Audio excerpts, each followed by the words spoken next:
Vous soulignez un paradoxe, comment dire, sulfureux.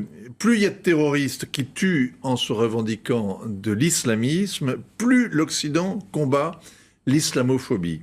Donc plus il y a de crimes commis au nom de l'islam, et plus l'islam devient intouchable au nom de la loi qu'il ne faut pas faire d'amalgame.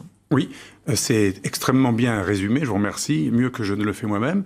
En fait, ma méthode est empirique. Je ne suis pas parti d'un postulat qui avait cette thèse. Au contraire, je pensais que les terroristes discréditaient le combat en général du totalitarisme islamiste. Mais je me suis rendu compte de manière empirique, depuis Salman Rushdie, dans ce livre, je parle de la violence islamique qui n'est pas que les poseurs de bombes. Ça peut être aussi des gens qui tuent Theo Van Gogh, ça peut être des menaces de mort contre Salman Rushdie, l'assassinat de l'un de ses traducteurs. Donc depuis Salman Rushdie, les années 90 jusqu'à aujourd'hui, je retrace les effets de la violence islamiste. Et selon vous, donc, la violence djihadiste ne nuit pas à l'islam, au contraire? Au contraire, parce que il y a un double effet, marketing négatif et marketing positif. Quand il y a un attentat au nom de l'islam, une violence barbare au nom de l'islam, bien sûr, ça produit une publicité négative. Car le terrorisme, comme vous le savez, est publicitaire. L'idée d'un terroriste, c'est pas de tuer pour tuer, c'est pour faire parler de son idée. Mettre en scène. Il met en scène une idée, il organise une publicité négative. Ah, l'islam associé au terrorisme. Mais comme nos sociétés sont foncièrement culpabilisées et bien pensantes,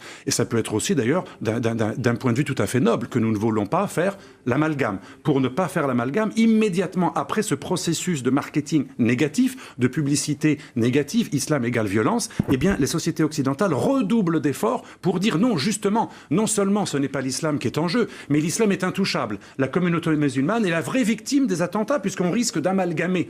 Et ce qui est extraordinaire, par une perversion extraordinaire, du coup, chaque attentat islamiste devient une occasion de dire que l'islam est sans tache. Nous alimentons l'islamisme quand nous nous excusons d'être islamophobes pour céder non pas aux coupeurs de tête uniquement, mais aux coupeurs de langue, ceux qui nous empêchent de parler. Quand on s'excuse d'être islamophobe après un attentat, c'est exactement ce que veulent les islamistes, puisqu'ils font croire qu'ils nous tuent pour répondre à une islamophobie initiale.